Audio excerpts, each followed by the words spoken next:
Canada's red-hot housing market is finally showing a little bit of a cool down, some signs of that, after home sales posted their biggest monthly drop since 2010. We're going to put this in context, though, okay? So just wait for that. Listings in the Toronto area took the biggest hit in June with a 15.1% decline in transactions compared to the previous month. So that's just month over to month. And now there is concern over whether this trend will continue. Joining me for a look at what all of this means, especially for you at home and your home, is Bosley Real Estate's David Fleming. Good to have you with us. Thanks for having me. And I do want to emphasize that, too, because when we're talking about these numbers, we're sort of talking about month to month, and is that the right way to compare? Well, you can make numbers say anything that you want, and a lot of times when you read headlines, that's exactly what they're doing. So you mentioned the 15.1% decline in listings. That's actually month over month, so that's from June to May. If you want a more staggering number, listings June of 2017 over June of 2016 are down 37%.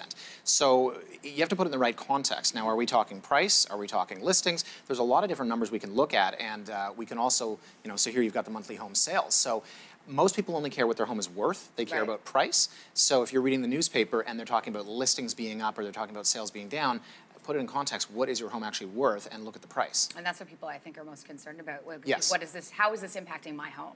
Yeah, and numerically, if you want to look at the average home price in Toronto, it's actually down 14% or 13.8% from April, which we're looking at as the peak, to the end of the month of June. So that's a staggering number, but you have to put it in context again. I went back on my blog and I looked at what has happened in June in the last 5 years. And it might surprise you to know, in the last 5 years, the month of June, every year for 5 years has seen a decline in the average home price. So maybe... It's just the time of year, it's the climate of that time of year, right? Yes. People don't necessarily want to purchase homes when they're heading into the summer, they're busy with their families, that type of thing? Exactly, yeah. And the market is cyclical, and usually our elongated spring market is basically January through the end of June. Usually April, May, June is the peak. That's the hottest. This year, January, February, March was so incredibly busy, there's a finite number of buyers. So if everybody bought in January, February, March, it seems to reason that April, May, June is going to be a little bit slower, and that's effectively what we saw. And also what we saw, too, is the fact that, so many people were like, oh, wait a second, the market is so hot right now, I'm going to put my house up. So there was this influx of all of these properties going on the market as well, and that plays a role. Yeah, exactly. And what ended up happening in January, February, March, listings were, believe it or not, they were down, and the buyer pool was just through the roof. There were so many buyers vying for the same properties. So let's say, for argument's sake, you had half as many listings and twice as many buyers. I mean, it's just simple supply and demand. Now what you've seen is that prices have dipped. So are people freaked out at this point? We saw the implementation of the foreign buyers tax in BC and Ontario, essentially in Ontario. And so other, the mortgage or the interest rate going up, that type of thing. Are people just freaked out right now? What would you say the current climate is? I'd say it's a lot of uncertainty. So to be honest, the interest rate hike, I don't see it really doing a lot. It's going to take out maybe the very bottom portion of the market. That's price sensitivity for the people who are looking at one-bed, one-bath condos, and an extra $60 a month means they can't buy. In terms of the foreign buyers tax, what's interesting is that if you look at what happened in Vancouver, they implemented their tax last year. Their market declined, the HPI benchmark index, 7 straight months, and it's come back 4 months. And now it's back past the peak of last year. So if our market has gone down 2 months, and let's say for argument's sake, we have a slow July and a slow August like we always do, you'll say, okay, well, it's down 4 months, Vancouver's was down 7 and came back. Is our market going to come back in September, October, November? Is it? That's a very, very busy market. September and October are probably the busiest months outside of historically April, May.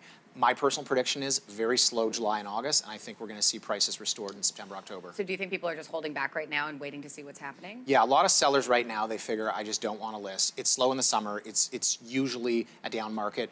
If I had somebody call me right now and say, I want to list my house, I would say, look, we're 6 weeks away from a really great market. Put it on hold, do some work to your property, and come out strong in the fall.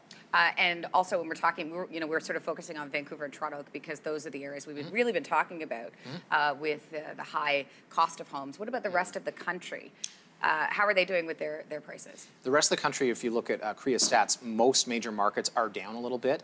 I don't think that they necessarily have the comeback power of the big cities. So Toronto is where all the business is. If you want to work in finance, for example, you have to be in downtown Toronto. You're not going to be in Guelph or something of that nature. So if you look out west, it depends on the industries. It depends on if oil is strong. Are there going to be jobs for people to move to the city and have to buy homes? So it's a lot tougher for those markets to make a comeback, whereas if, for and demand, which is the term everyone hates, but if that does make a huge comeback, it's coming back specifically to Toronto and Vancouver. I think the takeaway, especially from this conversation, is what you've written on your blog, one of your blogs. You wrote, listen, if the Blue Jays won 2 games in a row, do we call that a streak? Exactly. Right. And we probably wouldn't because they're not doing very well. But yeah, you have to look at the long term. No one buys real estate, or at least you shouldn't be buying real estate for 12 months, 18 months. If you're your typical 29-year-old couple and you're thinking about starting a family, you're buying for 10 to 15 years. So don't look month over month and freak out. If you paid $950 for your house and maybe you could have got it for $900,